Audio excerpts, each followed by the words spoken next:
Welcome to season 4 of CR Improv. I'm your host, Mickey Baines, and I'm so excited that we can get the show back in front of you for a new season. We've been preparing for weeks to get this lined up. We have great content in store for you, and we're kicking the season off with a bang. Here's a good question. If there were a character from the TV show Ted Lasso that best represented your leadership style, who would it be? For me, hands down, I'd love for that to be Ted Lasso, but it's not. How do I know? Well, that's for our guests, Marnie, Stockman, and Nick Coniglio, to share with us. They're the co-authors of the book It Like Lasso, and they've written a book about leadership told a bit through the lens of the famous TV show, and there's even an assessment in the book that helps align your leadership style with a character from the show. But you don't have to be a fan of the show to be a fan of the book. If you've not watched the show at all, you might read the book and say, well, now's the time to watch the show because you'll fall in love with the characters. Join me for a great conversation as we get started to kick off season 4 of CR Improv.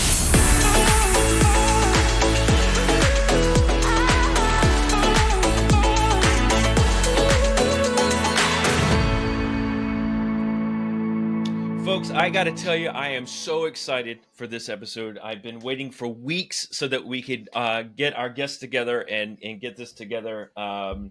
We're diving into Ted Lasso, and you might be wondering what the heck a CRM focused podcast is doing around Ted Lasso. But we're talking leadership today. We're talking about the book It Like Lasso. I have the co-authors on with me, Marnie Stockman, Nick Coniglio. Thank you so much for joining me. There's so many places we could go with this, and everyone's not signing on to the podcast for a 20-hour conversation, which I could totally do. But I love the book.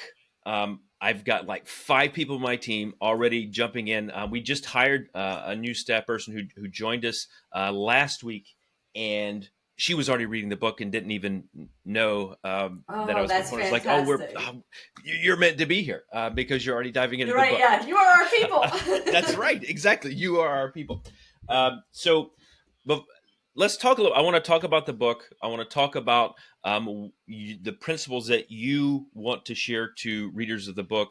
But the first question, I think, as we get in, how did the two of you come together for a leadership book around the TV show Ted Lasso? How did that come about? How did the idea spark? And tell me a little bit about that process of building it and aligning it together from there. Sure. So I'm gonna give a little background of how we got together to the point where we had a leadership framework, and I'm gonna let Nick tell you the TV part of the story, if that's all right. Sure. So I came from the education world. I started out as a high school teacher and landed in ed tech. And when I landed in ed tech, there was Nick, who had started his world as a computer developer, programmer, and had found himself in leadership fairly early. And so we're now in ed tech together. We bypassed a lot of pieces, but we landed in ed tech together, and we got acquired 3 times in 6 months. And we ended up working for, in 18 months, every 6 months. 18 months, for okay. 3 years, we got acquired. That's still fast. That wrong. Thank you. Yeah, it was very fast.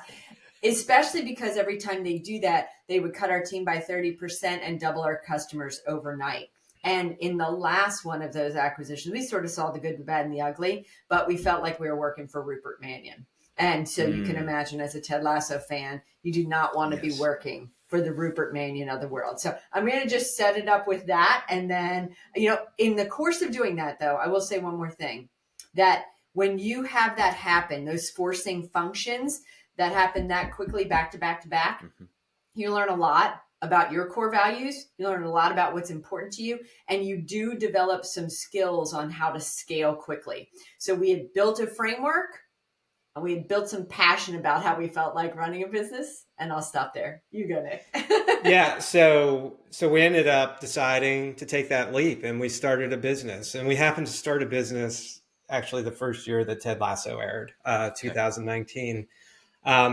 And we basically started that business in an industry that we were not familiar with. It was IT service provider industry, but we were Shark Tank pitched this whole notion of building a customer success platform in that industry. And we had a business framework. We had experience in the technology. Marnie was the customer success executive.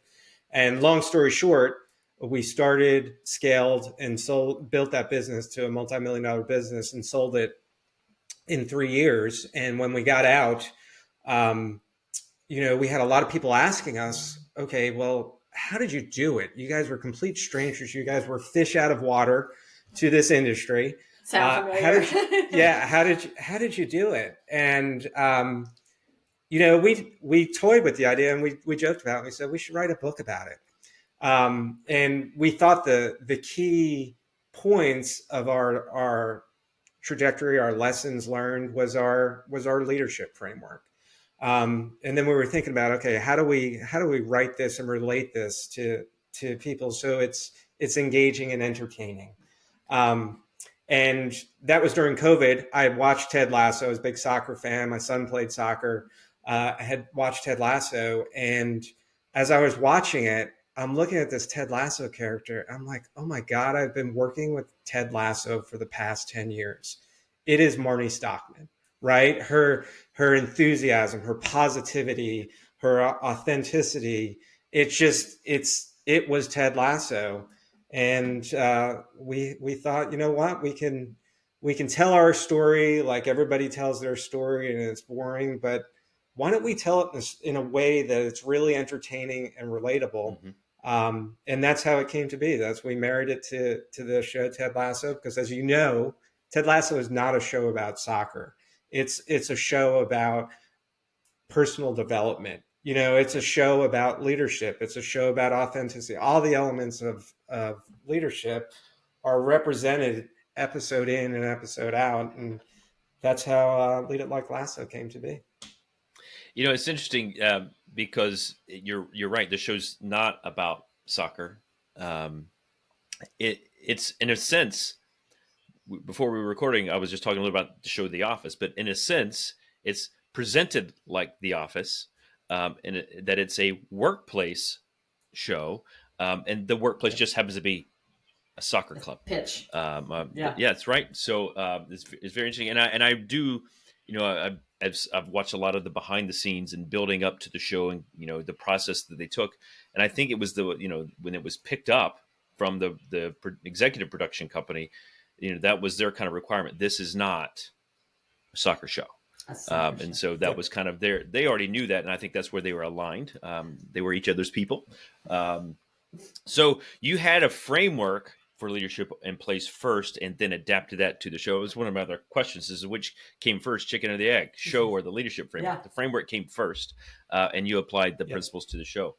And so one of the great ways I think that in the book that you bring people and hook them in early is you have an assessment in there. So you can take a brief leadership assessment, and it aligns you with one of 5 characters from the show, right? So we've got obviously Ted, Rebecca, you've got Roy, Keely, and Sam, right? Yes. Right. So how did you pick those 5 characters? I mean, Ted that's an easy one. How did you determine which characters you wanted to build this off of?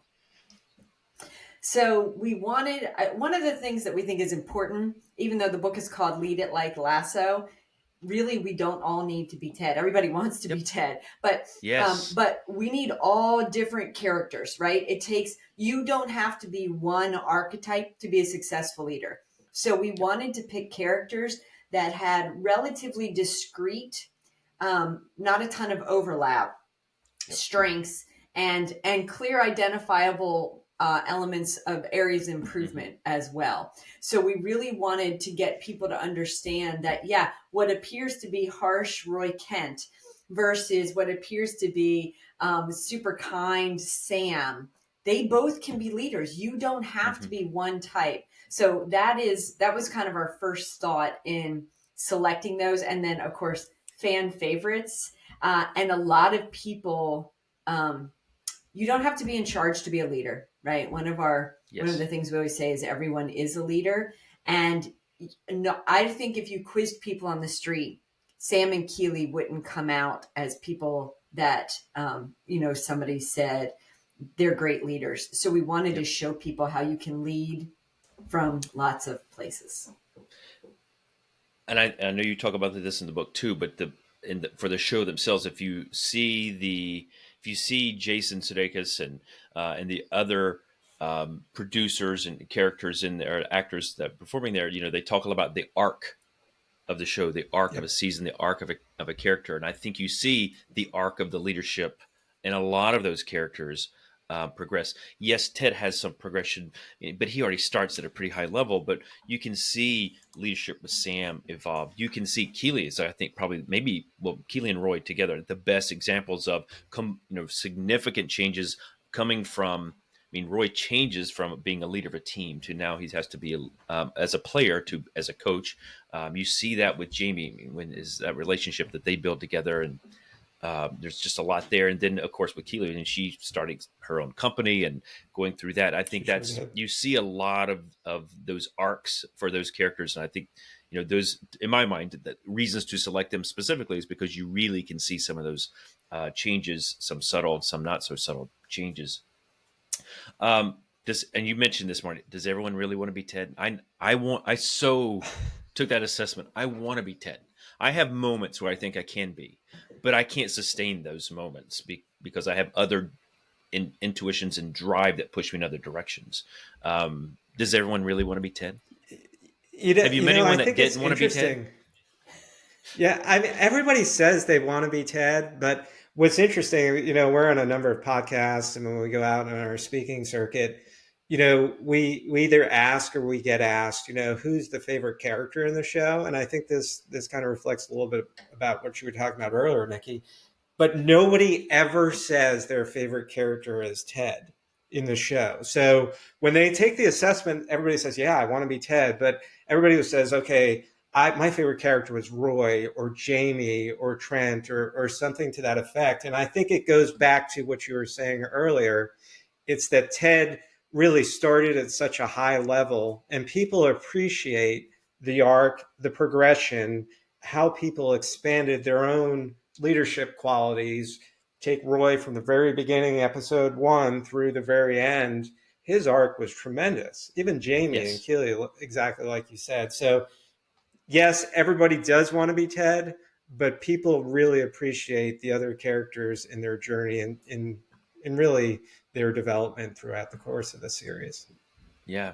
So I'll be the first. Ted is absolutely my favorite character. Okay, you are. I Excellent. You don't hear that often. I love that character. That I could. That's an hour conversation just there. I could probably lay out all these examples, but that character, that care, and that commitment to the people is what really draws me into the show. I would have loved the show either way, but seeing his emotional journey, boy, it kept me. It kept me. So I have a colleague who's started the book. She's not taken the assessment yet. We were talking. I was walking her through the 5 characters, and so she's afraid she's going to be Roy. Great. And I don't think that's a bad thing. I don't think Roy is not a bad thing. Yeah. Without revealing too much of the book, because I want everyone to read the book. Yeah. Why is being a Roy a good thing? So Roy comes with grit, integrity, and authenticity, right? So those are all powerful things. Now, he is rough around the edges, right? But yes. Roy's also trying to be better. He admits it in the show, right? Yep. So it's funny. A lot of people will say, like, I think I am Roy for sure. Yep. I think what you said earlier is appreciating the arc, that maybe some people think that they could grow and they want to go ride some bikes in Amsterdam to become a better version of themselves. So Roy really brings an authenticity that not many people. It is not easy for people to be honest with yes. Friends and colleagues, yes. and Roy does that in a fantastic way, in a lot of 4-letter words most of the time. But it comes from the right place in his heart. I think they demonstrate that really well. It comes to the right place in the heart. I don't think there is another way of being for Roy. They've built that character, and Brett Goldstein, who plays it, is so into that. Like, there is no other way for Roy to be. He couldn't even do it on the TV show when he was, when he was co-hosting the pre-game or Yep. post-game. Like he couldn't control himself. Yeah. I think he wanted to try to maybe control himself a little bit, maybe more for Keeley than for anything else, but he just couldn't because he's so Yeah. strong in that. I think on my assessment, I scored extremely high for Marnie. There was, I'm not Marnie, for Rebecca. There was. I'm flattered, honestly. So. There's Rebecca, and then a little bit Ted and everyone else, and that's it. But it was, and so I can try to be Ted, and there's with authenticity, but I can't sustain it. I'm going back to strategy and vision and planning for an organization. Like that is just where my mind goes. As well, and so I can totally understand the whole Roy perspective there, and you could say direct. What I really said, and I think I shared this with you, I loved there's Roy has to trust you to bring you into his life, to have any real care and relationship with you. But once you're there, he's an incredibly loyal person, and you see that with his relationship with Jamie. Like just to break through, and the relationship with Trent Krim. There's that moment in the show, that season 3, where he goes he and Trent in the locker, back in the office to talk, and they come out and he says, "Okay, now you can talk to this guy." Oi! So that was it. So when we were talking a few weeks ago before we recorded, one of the things we talked a little bit about was this concept of character revolution. Can you describe for me what you mean by that? Yeah, we talk about, I mean, we're stealing this a little bit from Adam Grant. He talks about it in Hidden Potential. But I mean, if you think about the world today, right? And we work with a lot of young people who are just entering the job market. And it's clear and obvious we're in the digital age, right? Artificial intelligence is everywhere. Automation is everywhere. But it's not just that. I mean, the world today is so darn competitive. I think my son, he graduated high school 3 years ago with a 4.3 GPA, and he wasn't even in the top 50 of his class. So you have two factors going on, right? You've got such a competitive world. You've got this whole notion of artificial intelligence and technology that is leveling the playing field, right? When I graduated college with a computer science degree, I was relatively unique. It was pretty easy for me to find a good job and excel in that job. That's not true today. You can go on Udemy or any of these learning sites and you can pick up skills really, really quickly. So our big talking point, and what we really focus on, is how do you stand out and how do you differentiate yourself? And to us, that's what's going to win in today's world. And it's, we call that, Adam Grant calls it the character revolution. It's character that is going to help you stand out and differentiate yourselves from everybody else. And we're biased, of course, but we believe that character, really the key component of character and soft skills, is a personal leadership framework. Understanding who you are, understanding your core values, as that's going to drive everything, setting a vision and a purpose, really focusing on emotional intelligence, empathy and positivity and things like that. So, my son is 20 years old. He's a junior at University of Georgia. He will be looking for a job very soon. And how are you going to differentiate yourself? Yeah, you have all the technical skills. You have all the learnings at university that you should know from a trade standpoint. But you got to differentiate yourself when 5,000 other people are applying for the same position. And we are in a character revolution. It's those people who embrace, the soft skills, the personal leadership, that are going to win. And we truly believe that. How about you? Do you agree? Does that make sense? Yes. Well, I'm going to steal a little bit from the book, because you have to embrace it and you have to work for it, right? It's not, here's this leadership capability within you and now you're set. Here's all of us with the potential to be great leaders, and here's the very minuscule people who already are. That's direct from the book, right? Yeah. And so Yeah. it's a work. My And if you favorite want to, Venn diagram. yeah, like, and that's and there's no real crossover. It's you've got potential or you have it, but the people who already have it and display it daily have worked really hard to get there. Yeah. And that I'll steal more from the book. Talent might get you a head start, but talent doesn't keep you there if you don't work at it. That's really Yeah. what stands out to me, and so building that, using that framework, leveraging that framework to build upon yourself as a leader will differentiate you. And it's good time. I just came out of a retreat with our team, and differentiation was a big part of that. Not just what we say, but what is it that we do that demonstrate the difference. Yep. Um, and the character gives you your values that you have to live, right?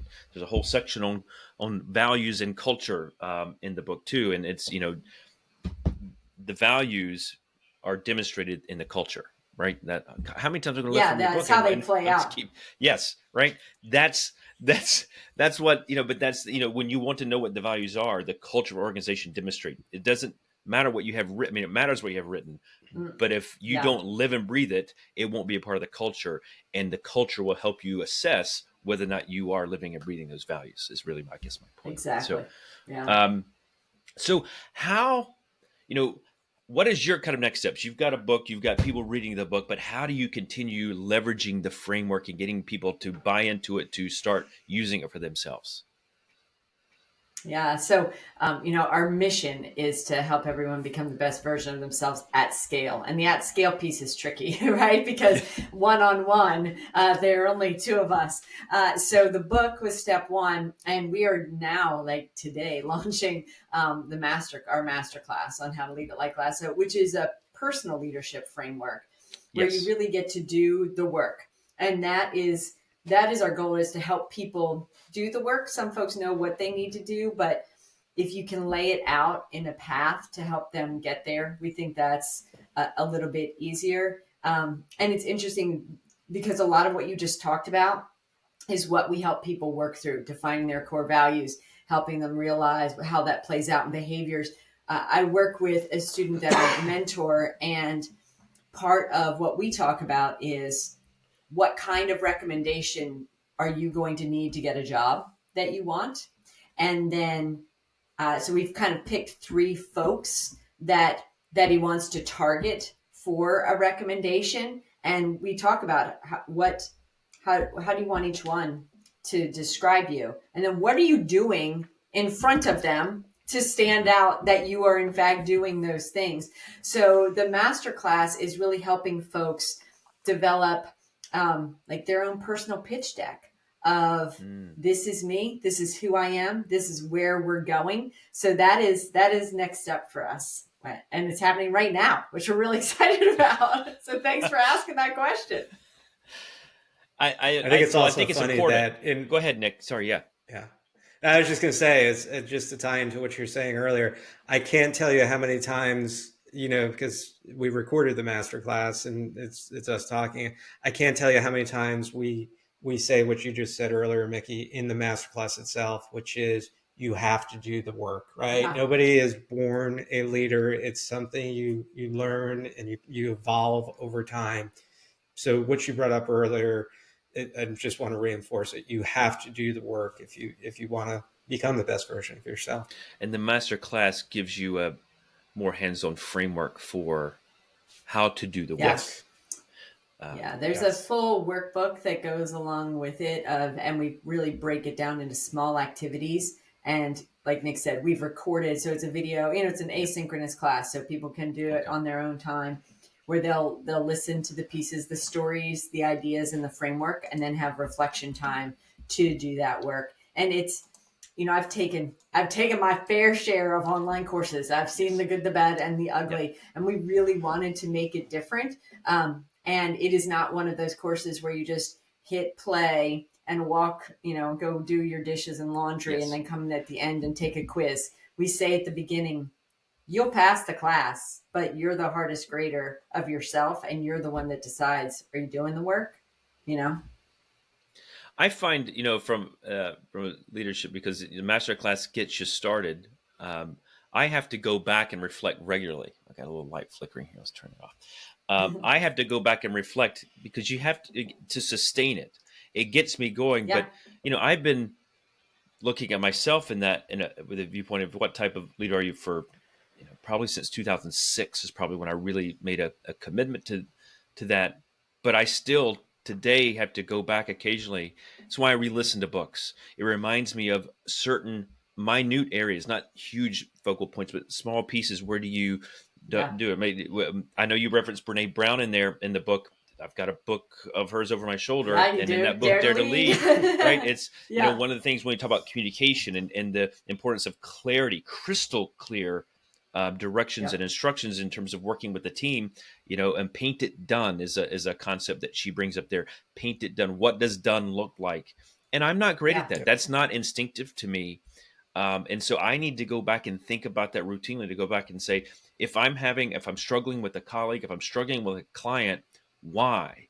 It's not them. It's what have I done, or what should I be doing to give that right direction, so that what the feedback or what I get in terms from their output is what my expectations or desires were. And there's all these little nuances. I think is something you have to keep doing and referencing. Well, yes. When you say paint it done, your leadership journey is not done, right? Correct. So that's right. The tasks, the projects get to paint it done, but the best version of yourself, that is continuous improvement and iterative, right? So that's really important, is that projects, tasks, goals, visions can be painted done, but yourself should always be growing, learning, to the better version, always striving for the best version. So you're never like, yep, finished, did it. Look at me. I'm my best version, right? It's like you can be your best version today, but that will be different tomorrow. Exactly. Oh, that's fantastic. So your audience for the masterclass, who is the audience for the masterclass? So as we say in the book, right, you can be a leader in your living room, the boardroom, a locker room, a classroom, anywhere. And the masterclass is really a book about personal leadership. So it is for individuals at really any level of their career. We have a lot of interest from folks in the college age trying to figure out what that looks like for their future. We have a lot of educators that really, Ted Lasso, the show, and our book has really resonated with educators. So we're seeing a lot of interest from teachers who want to, for themselves, become the better version, and then also use the material to help their students. We see folks in maybe their first leadership role. And even yesterday we were asked, what would you recommend for folks sort of at mid-career or, more veteran? And that is really developing a vision toward what you want to bring toward legacy, or even how can you help grow others. So it's coy to say like it's for everyone, but it is true in that each person needs to see where they are in their path toward what they need in terms of personal leadership, so that they can grow toward it. Nick, when I say everyone, I'm pretty inclusive, but what did I miss? No, I think you're dead on. I think the reality of it is, when we talk about, our passion is helping young people, like Marnie said, become the best version of themselves. And oftentimes folks who either are in college or just are starting their career, they haven't really been exposed to a ton of leadership frameworks. And to us, this is, there are a whole bunch out there, and we read leadership books all the time. We've gone through our own leadership programs, training programs. But it really is our sweet spot, in my mind at least, is for those people who are looking to get started, right? And this is a very actionable and hands-on way to get some experience around what leadership actually is and how to get started in your journey. And I think that's important. And I think young people is if you ask us, okay, why do we really write the book? A big part of that was, okay, it's just a different way to send the message to our own children, right? And our own children are 20, 23, and 25. It just seems like the perfect audience to really embrace this. Have your children So read the book? that's where Oh, yes. So I tell a story in the book. I announced to the family, my daughter was a marketing major, so she's all about like voice and brand and putting yourself out there. And I said, we're going to write this book on Lasso. She said, I don't think it's a good job to write a book about a TV show. That seems very limiting. And I said, little miss, you're going to, as my child, watch the first 3 episodes, and then we can talk about whether or not this is a good idea. Yeah. So I went to the grocery store, and then I went for a walk. And when I came in from the walk, she walked out of the kitchen going, Roy Kent, he's here, he's there, he's every effing where. And I said, okay, now that we're on the same page. She's like, yes, I get it. It's an iconic show like The Office that people are so related to. So yes, anyway, the children have definitely, and they'll even reference it, in like day-to-day conversations, which I think is. And I do want to add one thing that we did do with our masterclass a little bit more than like the book was very much tied to Ted Lasso and it gave spoilers away and things like that. Our masterclass still references Ted Lasso, but we kind of stripped away, and you really don't need to watch the show at all to to get the points that we bring across, the lessons. We reference key themes of Ted Lasso, but it's not as tied to the show that we believe our book was. Okay, it's not a true prerequisite. We're trying to broaden the audience. Yep. Yeah. Right. Okay. Right. Well, I will just say, in my work, I work with colleges and universities. I do this because I came up through as a college student and working as a resident advisor, as a tour guide, all these other roles as a student leader, and I still recall a lot of the leadership training sessions that I had as a student that impacted and helped me start that process. Really truly discovering who I would be as a leader. Then I think this is a great framework. So of the folks listening here, college, university leaders, if you oversee students, if you have colleagues oversee students, when you think about the leadership you're trying to help build with those students, look at this as an option. I think it's phenomenal. And it's going to be something that most of those students have seen, watched. It'll be an easy way to introduce the concept, an important concept. One of the things we talk about in higher ed, and regardless of where you sit when you're working with students, we're helping educate the students to be more informed citizens, to be contributors to our society and building themselves as leaders, not just in the job that you've hired them for, but as people in general. That's a part of that. Yeah. This is a great way to introduce that. So leaditlikelasso.com, I assume, is where we can go for the masterclass. Correct. Awesome. Looking forward to seeing that success there. Nick, Marnie, thank you so much for joining me on the episode.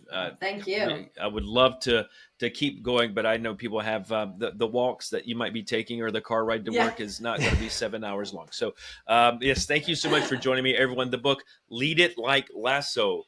You had me at Lasso.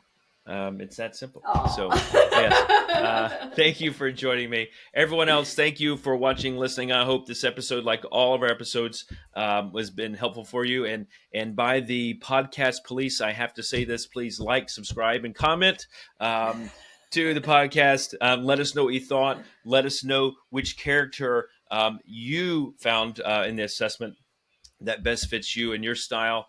And let us know what else you'd like to see and hear on the show. Thank you for listening, and thank you for watching. Until next time,